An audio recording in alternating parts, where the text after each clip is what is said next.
Assalamualaikum warahmatullahi wabarakatuh. Selamat bertemu lagi anak-anakku yang hebat, kelas 10 MIPA. Ketemu lagi dengan matematika peminatan setelah kalian melakukan ulangan harian bersama. Ulangan harian bersama yang telah kalian lakukan adalah materi eksponen, baik itu grafiknya, sifat-sifatnya, dan persamaan serta pertidaksamaannya. Sekarang kita akan mempelajari tentang logaritma. Logaritma juga begitu, ada fungsinya, ada persamaan, dan pertidaksamaannya. Seperti biasa, sudah kalian ketahui untuk matematika peminatan ini disampaikan secara kolaborasi antara saya, Bu Anissa Nikma, dan Bu Nindya Vega Permata. Sebelum kalian mempelajari fungsi persamaan dan pertidaksamaan logaritma, kalian harus tahu dulu definisi logaritma. Logaritma merupakan kebalikan atau inverse dari eksponen. Yang sudah kalian pelajari adalah eksponen. Kebalikannya atau inverse-nya disebut dengan logaritma. Jadi, suatu bentuk eksponen dapat diubah menjadi bentuk logaritma. Begitu juga sebaliknya, logaritma bisa diubah menjadi bentuk eksponen. Kalau saya nyatakan dengan lambang, berarti A pangkat N sama dengan B jika dan hanya jika. Jadi tanda panah yang dibolak-balik itu membacanya jika dan hanya jika. Saya ulangi, A pangkat N sama dengan B jika dan hanya jika berlaku. Perhatikan membacanya. Logaritma B dengan bilangan pokok A sama dengan N. Sekali lagi, perhatikan betul di mana letak A, B, dan N. Saya ulangi. A pangkat N sama dengan B jika dan hanya jika logaritma B dengan bilangan pokok A sama dengan N. Namun seringkali anak-anak ataupun pembaca itu membacanya A log B begitu ya. Tapi biasanya karena sudah umum seperti itu, meskipun itu salah, pengertian yang salah, orang menerjemahkan A log B itu adalah logaritma B dengan bilangan pokok A. Ada syarat untuk logaritma. Apa syaratnya? Bilangan pokok harus lebih dari 0 dan tidak boleh sama dengan 1. Saya ulangi, bilangan pokok harus lebih dari 0 dan tidak boleh sama dengan 1. Karena apa? Sama dengan pada bilangan berpangkat, 1 pangkat berapapun hasilnya tetap 1. Sehingga di sini disyaratkan harus lebih dari 0 dan tidak boleh sama dengan 1. Mengapa tidak langsung tidak harus lebih dari 1 begitu? Kalian sudah tahu karena apa? Antara 0 dan 1 itu ada bilangan, yaitu bilangan pecahan murni. Kemudian B itu disebut numerus. Numerus syaratnya harus lebih dari 0. Saya ulang sekali lagi supaya kalian lebih paham tentang logaritma. Logaritma B dengan bilangan pokok A sama dengan N. A disebut bilangan pokok atau basis dari logaritma. B disebut numerus atau bilangan yang dicari nilai logaritmanya. Sedangkan N adalah hasil logaritma. Sebagai contoh, logaritma 2 pangkat 3 sama dengan 8. Bagaimana hubungan antara 2, 3, dan 8 selain 2 pangkat 3 sama dengan 8? Maka terdapat hubungan logaritma 8 dengan bilangan pokok 2 sama dengan 3. 3 pangkat 4 sama dengan 81. Jika dan hanya jika berlaku log 81 dengan bilangan pokok 3 hasilnya sama dengan 4. 2 pangkat P sama dengan Q. Jika dan hanya jika logaritma Q dengan bilangan pokok 2 sama dengan P. M pangkat N sama dengan X. Jika dan hanya jika logaritma X dengan bilangan pokok M hasilnya sama dengan N. Untuk selanjutnya, kalian harus paham tentang sifat-sifat logaritma. Karena yang digunakan dalam perhitungan, baik itu dalam soal pembuktian, dalam soal menentukan hasil logaritma, itu selalu menggunakan sifat-sifat logaritma. Bukan berarti kalian harus menghafalkan sebanyak ini tentang sifat-sifat logaritma. Yang penting kalian mengerti bagaimana sifat-sifat logaritma. Maka tidak perlu kalian hafalkan, hanya kalian pahami asal-usul bagaimana sih ini. Jadi jangan dibaca, langsung dibaca terus kemudian dihafalkan. Saya yakin tidak seperti itu kalian dalam mengingat sifat-sifat logaritma atau mempelajari yang lain. Tetapi dengan sedikit mengingat kalian bisa tahu semuanya. Baik, sifat-sifat logaritma. Jika ada bilangan A yang lebih dari 0 dan A tidak sama dengan 1, kemudian M didefinisikan lebih dari 0 dan M juga tidak sama dengan 1. Bilangan B lebih dari 0, C juga lebih dari 0. Maka berlaku hubungan berikut. Sekali lagi saya beritahu, kalian jangan bingung dengan istilah A, B, C, atau M, N seperti itu. Itu hanya lambang saja. Lambang-lambang itu bisa kalian ganti dengan angka. Asalkan memenuhi syarat. Misalnya di sini A lebih dari 0, berarti kamu boleh mengganti A dengan berapapun asal bilangan positif dan tidak sama dengan 1. Baik, sifat logaritma yang pertama. Logaritma 1 dengan bilangan pokok A sama dengan 0. Jadi, logaritma yang numerusnya 1 dengan bilangan pokok berapapun, asalkan memenuhi syarat, hasilnya sama dengan 0. Mengingatnya seperti itu. Kemudian, logaritma A dengan bilangan pokok A, hasilnya sama dengan 1. Mengingatnya, logaritma dengan bilangan pokok dan numerus yang sama, hasilnya sama dengan 1. Saya ulangi, kalau ada logaritma, bilangan pokok dan numerusnya sama, hasilnya sama dengan 1. Sifat yang kedua, logaritma B dengan bilangan pokok A ditambah logaritma C dengan bilangan pokok A, hasilnya sama dengan logaritma B kali C dengan bilangan pokok A. Itu artinya jumlah logaritma sama dengan perkalian numerus-numerusnya. Jadi ingat syaratnya, bilangan pokoknya harus sama terlebih dahulu. Bilangan pokoknya sama antara numerusnya B dan C. Maka hasilnya baru numerus-numerusnya dikalikan. Itu tadi untuk penjumlahan, begitu juga untuk pengurangan. Syaratnya tetap bilangan pokok harus sama. Tetapi kalau pada penjumlahan itu numerusnya dikalikan, kalau pada pengurangan dibagi. Baik, sifat yang keempat. Logaritma B dengan bilangan pokok A sama dengan logaritma B dengan bilangan pokok M dibagi logaritma A dengan bilangan pokok M. M di sini bebas. Jadi tidak harus M.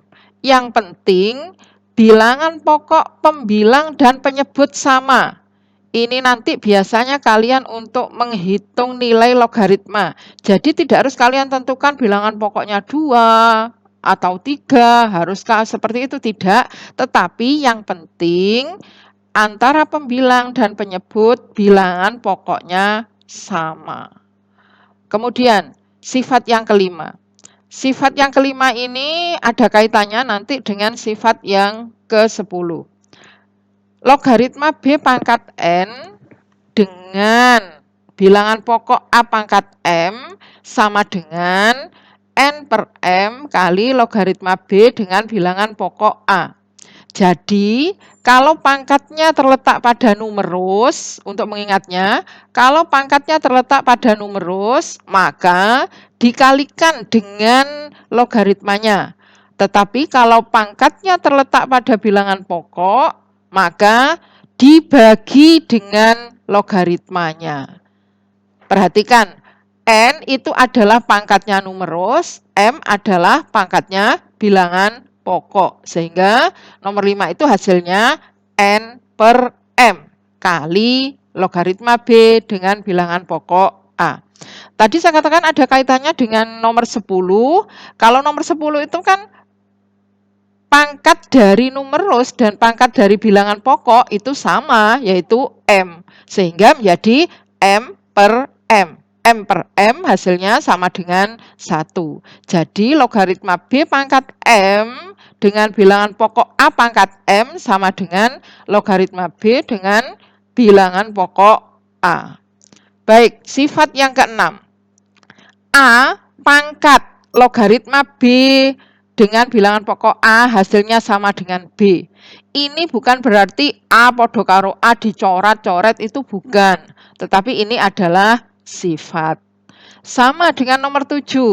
Logaritma B dengan bilangan pokok A kali logaritma C dengan bilangan pokok B hasilnya sama dengan logaritma C dengan bilangan pokok A. Perhatikan, bilangan pokok yang di depannya sama dengan numerus yang di belakangnya. Sekali lagi, ini bukan dicoret-coret. Ini kalian tahu bahwa pada perkalian itu bersifat komutatif. Mungkin saja nanti dalam soal itu berupa jebakan, bukan logaritma B dengan bilangan pokok A kali dan seterusnya itu, tapi dibalik. Logaritma C yang diletakkan di depan. Maka kalian harus ingat sifat ini. Kemudian yang ke-8. Logaritma B dengan bilangan pokok A itu sama dengan 1 per logaritma A dengan bilangan pokok B. Numerus dan bilangan pokoknya dibalik. Dibalik letaknya. Itu menjadi 1 per. Kemudian sifat yang ke-9 ini juga ada kaitannya dengan sifat nomor 3. Jadi logaritma B per C dengan bilangan pokok A sama dengan logaritma C per B dengan bilangan pokok A tapi negatif. Baiklah, sekarang akan kita bahas beberapa contoh dari penerapan sifat-sifat logaritma. Yang pertama, jika logaritma X dengan bilangan pokok 2 sama dengan 3, tentukan nilai X. Maka jawabannya adalah, kita tahu tentang logaritma dan bilangan berpangkat tadi. Logaritma X dengan bilangan pokok 2 sama dengan 3. Maka X sama dengan 2 pangkat 3. Jadi X sama dengan 8. Kemudian yang kedua, logaritma 64 dengan bilangan pokok 4. Hasilnya sama dengan X. Tentukan nilai X. Maka dari definisi logaritma dan bilangan berpangkat tadi, logaritma 64 dengan bilangan pokok 4 sama dengan X, maka berlaku 4 pangkat X sama dengan 64. 64 itu adalah 4 pangkat 4. Jadi 4 pangkat X sama dengan 4 pangkat 4. X sama dengan 4. Contoh yang berikutnya. Sederhanakan bentuk-bentuk berikut ini. Yang A. Logaritma 5 ditambah logaritma 2.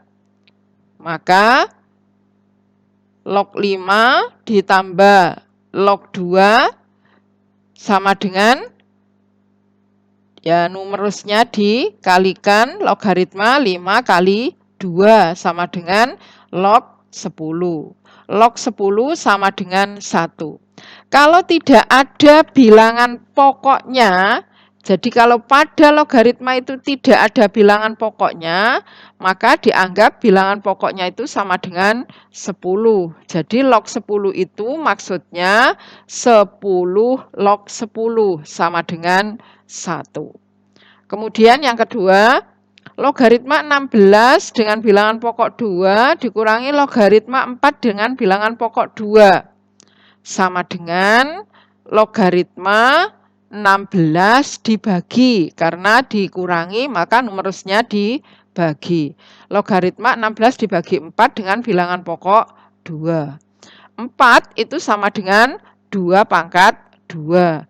Ingat sifat tadi bahwa logaritma A pangkat N itu sama dengan N log A. Jadi hasilnya sama dengan 2 kali logaritma 2 dengan bilangan pokok 2. Logaritma 2 dengan bilangan pokok 2 hasilnya sama dengan 1, sehingga 2 kali 1 sama dengan 2.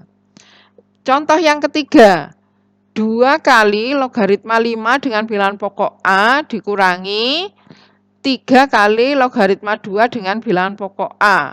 Hasilnya sama dengan 2 kita jadikan pangkat untuk numerusnya, berarti logaritma 5 dengan bilangan logaritma 5 pangkat 2 dengan bilangan pokok A dikurangi logaritma 2 pangkat 3 dengan bilangan pokok A. Sehingga hasilnya sama dengan logaritma 25 per 8 dengan bilangan pokok A. Contoh yang keempat, logaritma 28 dengan bilangan pokok N dikurangi logaritma 4 dengan bilangan pokok N, hasilnya sama dengan logaritma 28 dibagi 4 dengan bilangan pokok N. Sehingga hasilnya sama dengan logaritma 7 dengan bilangan pokok N. Contoh yang berikutnya, diketahui logaritma 3 sama dengan A, logaritma 2 sama dengan B. Maka hitunglah logaritma dari 18. Penyelesaiannya, logaritma 18 itu sama dengan logaritma 9 kali 2, diuraikan ya. Kemudian logaritma 9 itu diperoleh dari 3 pangkat 2, masih ditambah logaritma 2. Kemudian pangkatnya menjadi kali 2 kali log 3 ditambah log 2. Sehingga sama dengan 2 kali A ditambah B. Jadi log 18, kalau log A sama dengan 3 dan log 2 sama dengan B, sama dengan 2A plus B. Contoh berikutnya, diketahui log 2 sama dengan 0,301. Hitunglah log 50. Log 2 sama dengan 0,301. Log 50 diperoleh dari log 100 dibagi 2, numerusnya yang dibagi 2. Kemudian karena dibagi, maka numerusnya dikurangi. Jadi sama dengan log 100 dikurangi log 2. Log 100 itu sama dengan 10 pangkat 2 dikurangi log 2. 10, log 10 pangkat 2, maka 2 menjadi kali. 2 kali log 10, karena tidak ada bilangan pokoknya, berarti bilangan pokoknya dianggap 10. 10 log 10 sama dengan 1. Jadi 2 kali log 10 sama dengan 2. Kemudian log 2-nya didefinisikan 0,301, sehingga hasilnya sama dengan 1,699. Demikianlah materi logaritma pada pertemuan kali ini. Semoga apa yang sudah kalian pelajari hari ini bermanfaat dan tetap semangat, semangat belajar, belajar matematika karena matematika itu menyenangkan. Saya akhiri, Assalamualaikum warahmatullahi wabarakatuh.